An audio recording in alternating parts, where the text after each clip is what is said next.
inviting me today. I kind of have to start, and I know we've had some Brexit jokes over the past 2 days, but I do have a frog in my throat at the moment, so I'm afraid the stage is going to start falling down behind me. Those of you who unfortunately didn't get to see the joy that was Theresa May's speech a year or so ago, don't worry. So, day 2, post-lunch. It's an interesting slot. I feel like I'm getting into the rhythm of the conference. I've met some great people, and I've eaten my weight in coconut macaroons. I've heard some really inspiring talks, and I've been exposed to some innovative engagement methods that I've scribbled down furiously as go learn about X. But there's also the flip side. You realize after a day of half of talks that actually everything you were going to say has already been said, better, and in better ways, especially, by the by, if you've been to the de Montfort's talk. So if you were at the de Montfort talk before lunch, you can go to sleep for half an hour. It's all good. But I've decided to embrace that and ask you to take this talk more as a chance for reflection. A reflection on what you're already doing and maybe where you might want to go for the future. And I am offering a gentle exploration here. I'm embracing also the post-prandial torpor of day 2 post-lunch and offering a gentle exploration of how the centrality, or that centering the curriculum and learning and teaching, is pivotal to the development of inclusive colleges and universities, as well as offering some considerations, and this is the de Montfort talk, of how to embed it across an institution. And I'm doing this very much just as an aside and a caveat from an academic perspective.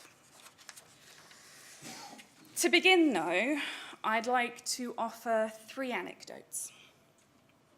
So it's 2014, and I'm in the last session of a conference that's brought together academics and students and professional staff on inclusive curriculum. We've had a wonderful few days of talks from across the disciplines through all the clusters of arts and humanities and social sciences and health and social care and science, technology, engineering and maths, STEM. The last session is an all-conference panel, and a delegate steps up to the mic. Thank you, they begin, for what's been a really inspiring and interesting conference, but inclusive learning and teaching, it's not really relevant for STEM now, is it? It's 2016, and I'm delivering a workshop on equality, diversity, and inclusion, henceforth EDI, in the curriculum, and I'm getting real resistance from the delegates. So I pause and probe to ascertain why. The response? A few years ago, we had to change everything to embed technology-enhanced learning in the curriculum. Before that, it was internationalization. Before that, it was employability. Isn't this just another thing we have to do that's distracting us from what really matters? The subject. It's 2018, and I've received an email from an academic. They've undergone extensive training on inclusive curriculum, and they have adapted much of their modules accordingly. However, there's one area where they're stuck: diversifying the curriculum. They understand that it's important, they recognize the value in doing it, but they just don't have the time to figure out how. Can I help? Now, these 3 academics aren't bad academics. They aren't bad lecturers, but they do represent the current reality of tertiary education today.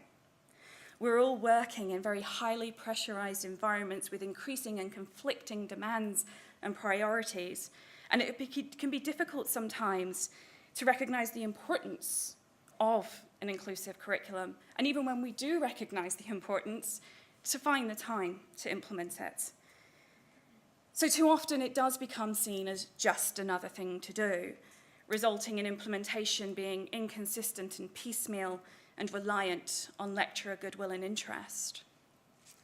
But it is something, as I'm sure you'd all agree with me, we have to do. I know it changes country by country, but in the UK, and these are UK figures, I'm specifically from Scotland, But in the UK, we know, for example, that our disabled students are less likely to be satisfied with their course, less likely to be in full-time employment 6 months post-graduation. Our mature students are nearly twice as likely to drop out, and that's within an increasing environment of decline of mature students. Our Black, Asian, and minority ethnic students are significantly less likely to get what we would call a good, I hate that term, first 2-1 degree. Our LGBT students still experience harassment and bullying, as do our religious students. I could go on. And there are real experiences underlying these. And those of you who've heard me talk before will know that I bring this slide out each and every time, so forgive me whilst I bring it out again, because I think it's worth considering these experiences. This isn't my work, this is the work of Professor Vicky Gunn from Scotland, who's done extensive research on what she calls the anatomy of minority group experience. And minority here doesn't necessarily actually mean minority, it's those who are identified as or identify with difference. For her anatomy, she sees 4 elements. The first is fear of being disliked, of the potential verbal and physical enactment of this dislike, simply for being who and what we are. So consider the fact that in the UK, more than 1/3 of our LGBTQI+ students are worried that they'll be on the receiving end of harassment, bullying, and a hate crime, and approximately 1/5 of those find their fears realised once they go to college and university. There's also the external threats, which includes microaggressions, negative stereotyping, and negative graffiti. Consider the institution in the UK whose library services put up a whiteboard asking its service users, predominantly students and staff, to say, how do we improve our service? And the individual who chose to write on that whiteboard, too many Asians, brackets, brown ones. There's the intentional and unintentional self-censorship, which includes such things as passing or the internalization of norms. Consider the fact that, as our National Union of Students showed, 43% of disabled students, though it varies according to disability, and between 1/3 and 1/2 of our students of certain religious faiths say that they alter their behaviour, their personal appearance, or their daily patterns to avoid hate incidents while at college or university.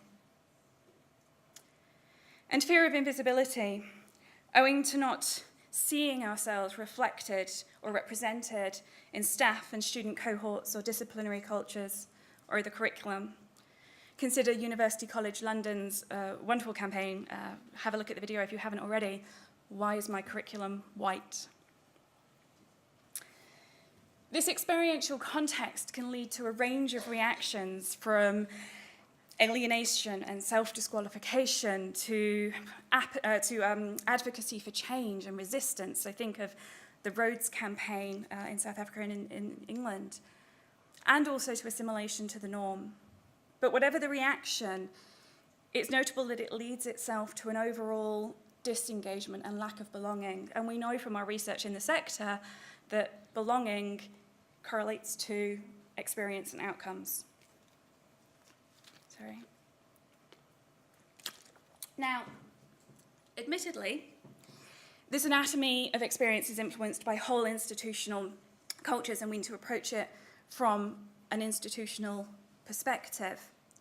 But we know that the primary locus of student experience is the classroom. You could go 3-4 years throughout your degree never having visited a support services. I don't recommend it in any way, shape, or form. But you're not going to make it 3 or 4 years through your degree without ever going to the classroom. So we need to address this first and foremost at the academic, that is the curriculum level, and address it in an embedded, wholesale, institutional way. Now, we've been working at Advanced HE, previously Higher Education Academy, not to be confused with Higher Education Authority. We've been working since our inception on this, and in particular, I've been working in Scotland to support institutions. And over the years, the institutions have worked together, much negotiation and many reflection, to see 8 common factors arising that appear to underlie the successful, sustained embedding mainstreaming of EDI in the curriculum. And that's what I'm going to concentrate on for the rest of this talk. I should say it's not my work. I am the mouthpiece for the work of, of what's been happening in Scotland for this. Many of these will be absolutely familiar to you. In fact, they should be. But I'm hoping that what the rest of this talk does is just put a bit more flesh on the bones, identifying some examples and also some potential traps. Now, Frederick very wonderfully did my job for me yesterday in his presentation with Factor 1, which was around definition. It sounds obvious, but we need to know to what we're working. And there's a current research project happening in England that is looking at, amongst other things, how many institutions actually have a definition of inclusive curriculum. And so far, of the almost majority, almost all of the universities that have replied to the Freedom of Information request, we found that 37% do. So that's quite a hefty amount that don't. But we can't all assume that we know what we mean by inclusive curriculum, especially since there are so many different approaches out there, whether you do take UDL or the American Association of College and Universities Inclusive Excellence or differentiated learning, or our own EDI in the curriculum approach. Now, while they all have the same goal, they do differ slightly in their interim mechanisms. So we could find ourselves in a situation where we all think we're working to the same goal, but we're actually operating differently. And that means we're inhibiting institution-wide mainstreaming, not helping it.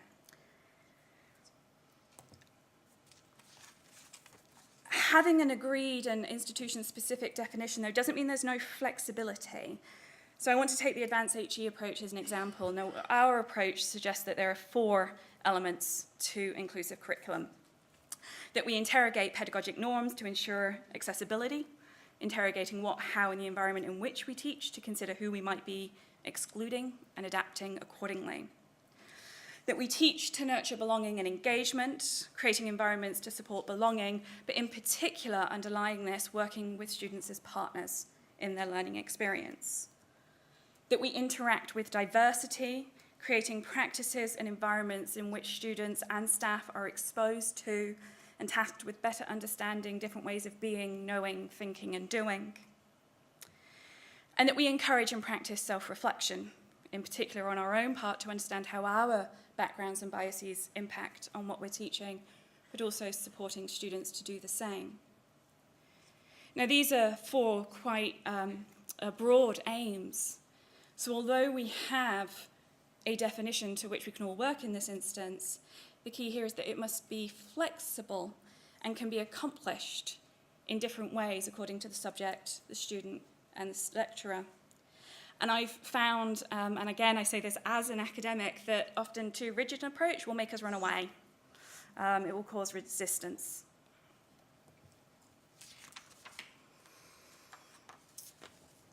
The definition and approach, we say, should also be evidence-informed, and we mean that in 2 ways, so that the approach itself is based on robust pedagogic underpinnings. If it isn't, it will be rejected. But that also it's based on localized research. We need to understand for each institution what the experience of our students and our staff is, or multiple are, and understanding the institutional resources and contexts, all of which then feed into the final definition. And an example here, we were working with an institution last year on mainstreaming an approach to inclusive assessment in particular. And we found that whilst the wider research would suggest that authentic assessment should be part of that, the localized research indicated that it wasn't right for that institution at that point in time, and it would have caused more obstacles to bring it in. But also, we're looking at evidence-informed in the ongoing monitoring and evaluation, and we've heard quite a bit over the 2 days of the importance of having that evidence of impact to get senior management buy-in, but also the ongoing monitoring and evaluation to adapt as we go. So an example here of the implementation in a different institution of student choice in assessment method.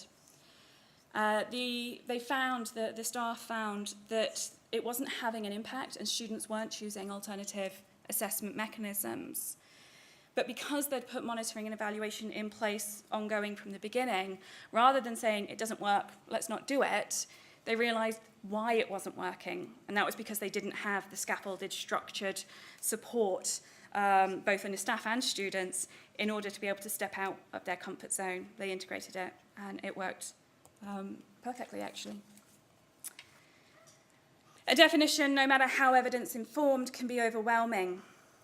And often if I'm out in the sector and working with academics and we give that broad approach, there is feedback coming back that it's intimidating, it's a big step. How do we make that change? So we talk about breaking it down into benchmarkable, so able to be benchmarked steps, whether that's actual steps along the way, as in the diversity inclusivity example, or a criteria, it doesn't matter. But I think this is useful because it enables a baseline analysis. Often when we're going out, it can seem like we're issuing blame, and that we're saying that what our lecturers are doing is all wrong and they've got to completely change everything they're doing. Now that might be the case for some lecturers, absolutely, but more often than not, we're already implementing elements of an inclusive curriculum, but we're not branding it as such because we don't know it's such. Underlying an inclusive curriculum is good pedagogy, so we might have got to it a different way. A baseline analysis allows us actually to celebrate what we're already doing, which brings the academics on board, but also allows us to help support peer learning. So there's an institution a month ago where a new member of staff was having trouble understanding or figuring out how to implement interaction, with diversity in a maths course. But we'd already done the baseline analysis with that institution and had lovely examples already from that course, so we matched the lecturers up and away they went, which then obviously helps action planning and taking forward. Conducting the baseline analysis can then enable us to identify areas for institutional support. We're all very tight on resources and time at the moment, so where is our support most beneficial? So working with an institution on a curriculum review exercise, we actually found that the most beneficial support would have been around working with students as partners and understanding how to implement that in a learning and teaching environment. That leads me nicely on to the fourth common factor, which is support. We always talk about staff development. A couple of traps with staff development is too often it's still made optional rather than compulsory. Or embedded in existing activities, and that's for staff and students, so embedding in existing learning and teaching development, but also embedding in existing student representative training. And I do sometimes get complaints that we're teaching about inclusivity in a non-inclusive way, so modelling what we do. But often, and we saw a lot of this yesterday, one of the most effective mechanisms of support is through developing communities of practice, through peer mentoring, both internally and externally. And there's an example from a US institution that looked at a long-term approach to embedding EDI, and they managed to get funding externally and identified 10 lecturers that they knew were doing this really well, and 10 lecturers that wanted to improve. And they had a system of support mechanisms and active learning over the year, got some teaching relief, and those 10 mentors supported the 10 mentees who became mentors and supported another 10, and so on and so forth. You can imagine how effective that is if you do that over 5-6 years. With leadership, we always talk about leadership from senior management, and we know that's important. A report from Equality Challenge Unit on the rationale of equality and diversity were very clear that any E&D initiative needs senior management buy-in. But as an academic developer at the moment, I like to talk about leadership with a small L, and understanding that all of us are leaders. If we take on a leadership responsibility, it's up to us to take on that authority for ourselves. So whether you're a head of department or a program leader or a personal tutor or an academic developer or a module leader, supporting that leadership capability is key, and we've done that with a lot of our programs.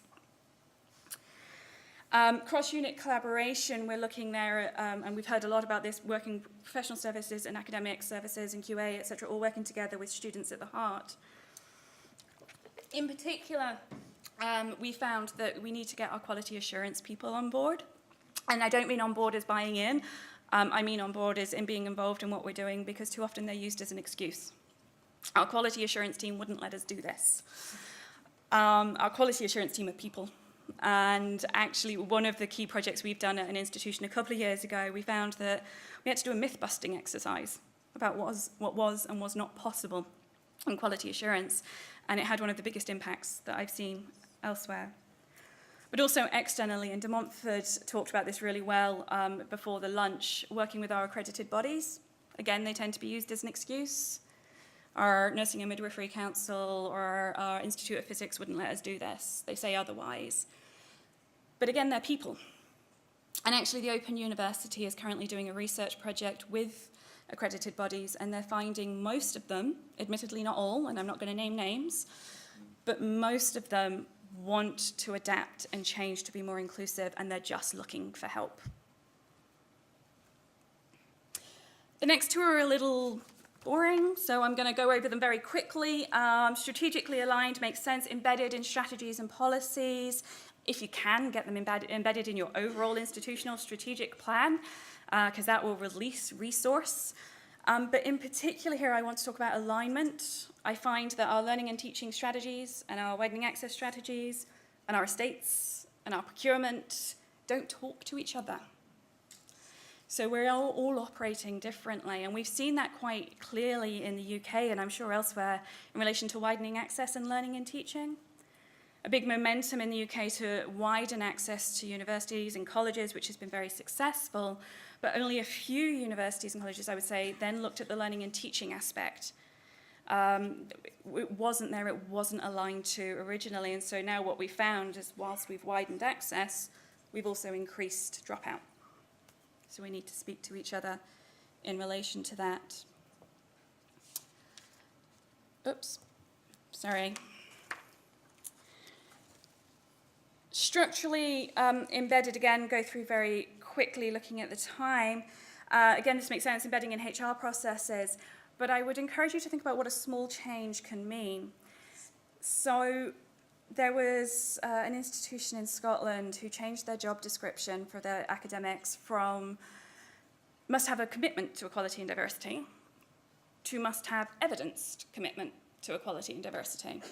It was a one-word change, but it did then influence how the interviews were happening and what type of people were coming forward.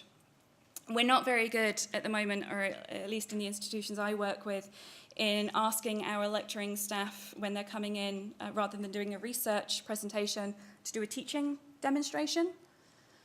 But if we could have that as part of the course and actually have exploration of inclusivity on the part of those looking at the demonstration as a key element of that, I wonder at the changes that could happen. Quality assurance processes, so course design, revalidation, etc. And again, making it something other than tick box, because we found that tick box just doesn't work. So the institution I was talking about previously about inclusive assessment have made it part of their revalidation exercise or validation if it's a new course. But rather than just saying we've thought about inclusive assessment and this is how, they have to undergo a 2-day program, an inclusive assessment lab, where they get some training, they map their assessment according to the vision, they then remap it to make it ideal, they create an action plan, and they put that action plan into action. And at the validation or revalidation, they have to show a picture of the mapping, they have to show the action plan, and they have to show a short paragraph reflection on how it's going. So suddenly, rather than, yes, we're looking at this, of course we are, it becomes real. Internal and external recognition, I hope, makes sense, and I'm just going to flip on because time. And I want to come back to the person because we've gotten a bit institutional there.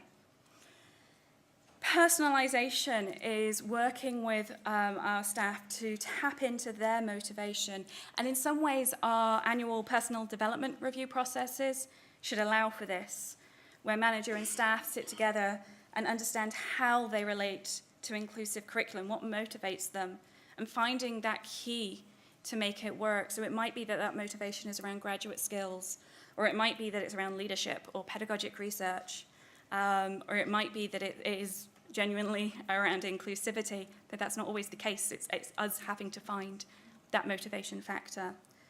And one institution actually has taken an appreciative inquiry approach to their embedding of EDI, where their whole approach is what are you already doing? What are your values? What are your motivations?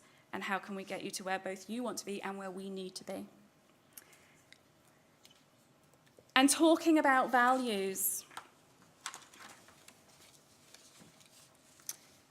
So talking about values, it's depressing. It is very depressing that we know that the moral case does not work when we go to institutions. The business case is more likely. But what we found in our work is that if we can tap into the values of an institution, we're much more likely to be effective. Now that involves two pieces of work. First, it involves understanding what those values are, because often they're not what they're said to be. So there's a whole digging under the surface to find out what the values, especially the pedagogic values, are, and then tailoring accordingly. We worked with a research-led institution a few years ago, and we found that their values, their pedagogic values in particular, were unsurprisingly around research-informed teaching, but really focused on developing the cognitive skills and critical thinking of their students. So we designed an implementation plan accordingly.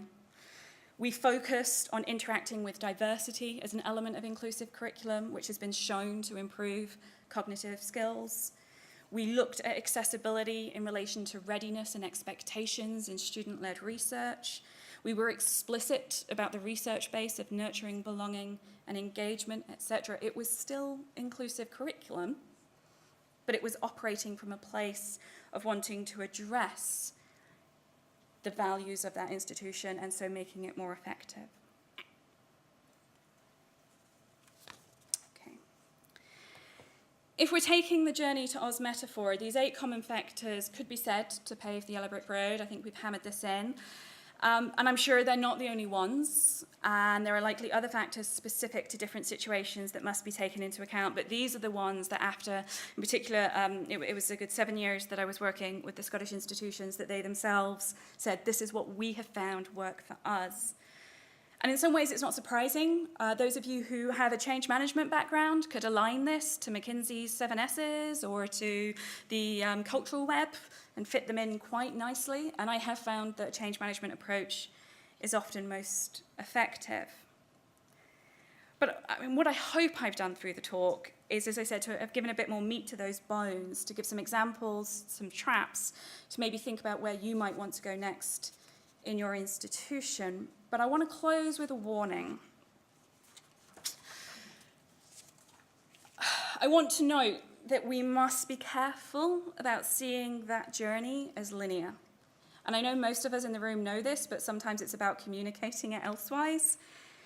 The clicking of the ruby red slippers are not the end point or the happily ever after. I've provided on the screen a still from the 1985 film Return to Oz, which, despite what critics would say, is a cult classic, emphasis on the classic. And what we have, if you've not seen the film, is Dorothy's been institutionalized, and obviously she's been talking a lot about Oz, but she eventually goes back to Oz, and she finds that it's in apocalyptic ruins. The land of the Oompa Loompas has been replaced by a dark and gloomy wood, and the Oompa Loompas are no more themselves, and the yellow brick road is almost unrecognizable. For the purposes of this talk, I want to stretch that metaphor to show and to think about the fact that there is no end point to developing an inclusive curriculum. There is no denouement. There'll be no point, and I'm going to mix metaphors, where we can wash our hands and say, we're done. If we were to do so, I think we'd return, hopefully not in 6 months, but maybe a few years, and find our yellow brick road in ruins. That doesn't mean everything is negative, though. I think what it shows us is that actually our pursuit of an inclusive curriculum or inclusive educational establishments is ongoing and iterative. Our students, our subjects, our staff, our sectors will change.